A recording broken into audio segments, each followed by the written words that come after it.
All right. Hello, everybody. Welcome Hey, to how's it going? Clinical Conversations with Lisa White and Dr. Greene.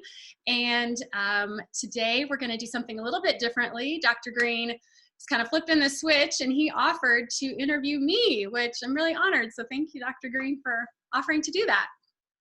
Well, absolutely. I think we're all going through some unusual times here. So I feel like, a great focus of today's discussion are what are ways that we could kind of support each other through these times. And so I think what would be really helpful is, why don't we start by having you, Lisa, explain a little bit about what you went through and what kind of drives you to want to help other people today that are dealing with fertility issues. Yeah, thank you. Like many women, we never expected to have, to go down the road of infertility, but we did in 2015 kind of started down this path and learned that IVF was the route for us to go.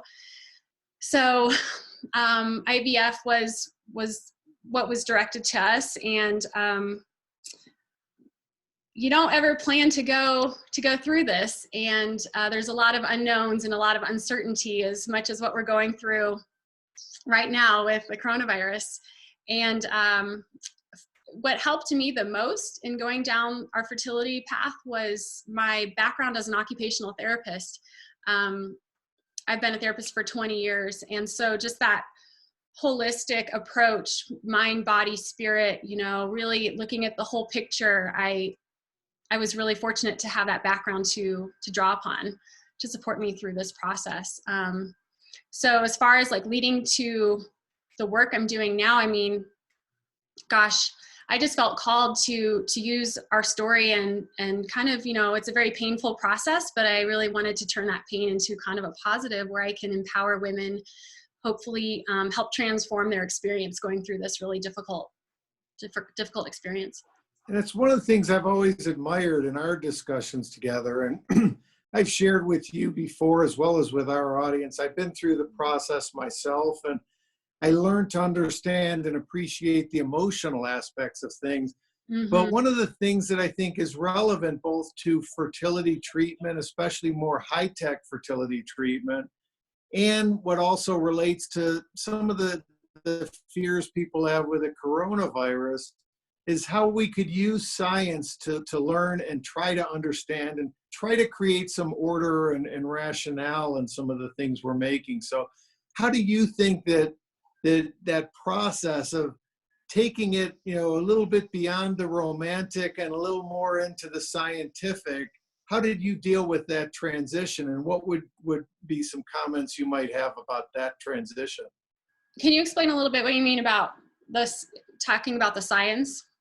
Well, yeah, I mean, most of us have this romantic idea of conceiving somewhere on a beach or romantically by candlelight. And, yeah. And the reality is, it's great when it works out that way. But Right. When it doesn't, somehow, trying to look more into what science can teach us and what data we could use to drive things more in our favor can have a certain degree of order or at least reassurance.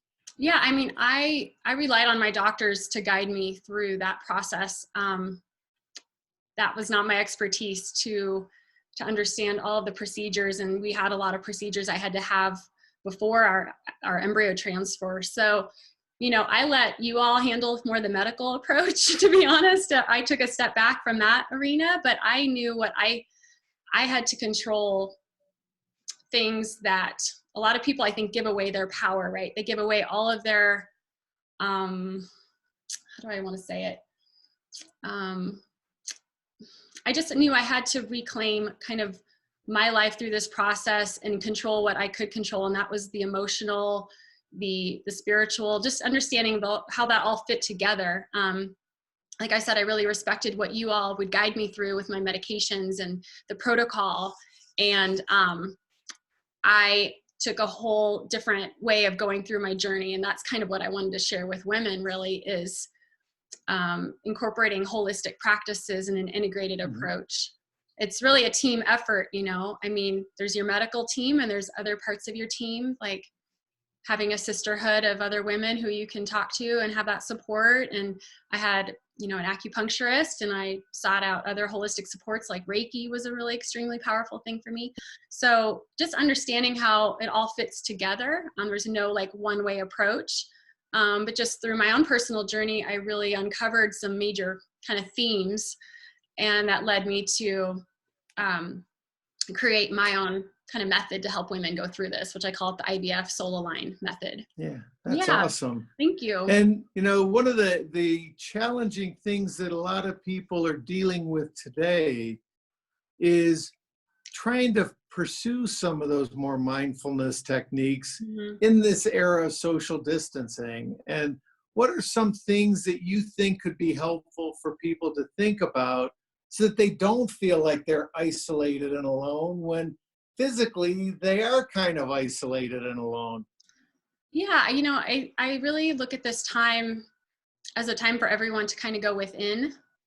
We're all pausing collectively, and some people are handling it a little better than others, but I look at it as a time to really go within and uncovering things that light you up, that bring you joy. So I would encourage women to tap into some mindful practices such as journaling. I really encourage women who are going through this process to journal and to write and just have a way to get it out. There's heavy emotions as you're going through infertility, and especially during this time of the coronavirus, they're very similar. I just see such a parallel with both of those experiences. And so having a way to get it out of you, if it's a physical outlet, if it's, you know, you got to yell it out, you got to punch it out, you got to write it out. Having an outlet to that's one thing I would suggest. But writing was highly therapeutic for me. And another idea is the power of art and creativity. So during my own fertility journey, I got to be a part of an art program, which was like a gift that just kind of landed in my lap. And art was just, it was so valuable just to have a way to release and process things. And kind of, you know, being an occupational therapist, I really believe in the power of activity, the power of meaningful activity that a lot of people just don't take, you know, they take it for granted. So having a way to create is a powerful thing. I mean, when you're going through IVF, you're trying to create life, right? You're trying to create. And so this is another way of kind of creating, having that creativity energy flowing. And let's talk a little bit more about journaling, because you know me, I love the science, and journaling is something that's been really well studied in a lot of areas of healthcare. Studies have shown that people that journal about their daily activities, that have problems with asthma, for instance, tend to have fewer asthma attacks, and people that journal about problems related to blood pressure, see improvements in those symptoms. So, you know, journaling is one of the many things that has been shown to be a really evidence-based, scientifically proven tool. Having been a practitioner of journaling yourself, what are some journaling tips you would give people today? Would you suggest they write to their potentially future child, or write to their, there's so many things I could share with you. Well, one of the easiest things is just to free flow, free write. So a lot of people get stressed out thinking, oh, I gotta have this perfect thing to write about. No, I just think let that go and just let your mind wander. And like I said, if you have some pain that you need to release, write about it. And I did that personally. So setting it free. And then, like you mentioned, writing to your baby, I did that. And it was just something that came to me, that I really believe in the soulful spiritual approach through this journey. And I was writing my baby letters before we even knew we had an embryo. I was writing, and especially when we knew we had one embryo waiting for us for a whole year. Didn't know boy, girl, but it just really connects you to that little soul that's waiting for you. And my book is called Hold On Baby. You know, it's hold on to, I'm coming for you, baby, but hold on to the woman, like, hold on, baby, like, you can do this, you got this. So yeah, definitely just to writing. clarify, and so that we're all using the same terms, because I've actually seen studies that differentiate between writing, like writing longhand, versus using a keyboard. What's your experience? Could you comment on one versus the other? I'm a big believer in the written form. I'm kind of old Mhm. fashioned that way. I still like to write letters to people and cards, and getting mail is just wonderful. Everyone's moved to the digital age, which I have friends too that prefer the typing, and maybe it's quicker.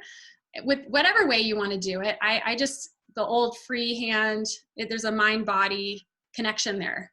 Well, So and again, there's also data that supports that. We activate different parts of our brain when we're mechanically writing, and it does seem to have a greater therapeutic benefit yeah, and it's a when we're wonderful like actually tribute. writing. Yeah, sorry to interrupt you. I just think like too, I have all these books and journals from my whole life, and it's such a wonderful keepsake. And I'll be giving my daughter, journals that I've been, and the letters I wrote about her, not knowing who she was, but just calling her to be here. There's a lot of ways you can express your creativity with that, poetry, and just kind of getting in that fun, creative space, having fun with it. But I definitely writing. definitely think we have additional things that we should pursue, but in order to end in kind of a concise way, Yeah. if you were talking today to your younger self, trying to give yourself some advice that may have gotten you through your own journey a little bit easier, especially if Mhm. this COVID-19 outbreak occurred during when you were going through treatment, what would be the piece of advice you'd be giving yourself today? That's a great question. A couple things come to mind. Nurturing yourself is of the utmost importance. So when you're going through any time of uncertainty, heartbreak, a difficult situation, just the unknown, right? What we're all living through right now, being good to yourself and nurturing yourself, giving yourself grace. I mean, there's just so many gifts within that, because you're going to be carrying this baby, right? Like I would tell myself, keep doing what makes me happy, keep doing what lights me up, because everything's connected, energy, right? It's all playing a role in how we're moving forwards. So self-care and nurturing yourself, doing self-care practices is extremely important. And I think also letting go of any expectations of a timeline was really helpful for me. Letting go of like, I'm going to have a baby by this time, this time. I think in the beginning, you kind of have things mapped out in your head of, oh, by this date, this will happen. By this date, this will happen. And you have to literally like let the timeline go out the window because Yeah, there are so many setbacks that happen in this ride, and how yeah. you ride those ups and downs, and just knowing that setbacks are likely going to occur. And when you let go of the expectation, it just makes the ride more enjoyable, and you can live your life without worrying so much. You give yourself some freedom and some space to enjoy the process a little bit more. That's fantastic Yeah, advice. That really is. thanks. Thank you for offering to interview me. Absolutely. Well, let's do it again. No, thank you. All right. Well, appreciate everyone tuning in today, and we'll do another interview, and you can follow us. I'm at IVF Manifesting a Miracle. Dr. Greene is at enhancingfertility.com, and send in your questions and messages, and we're glad to help you out. Stay happy. Thank you.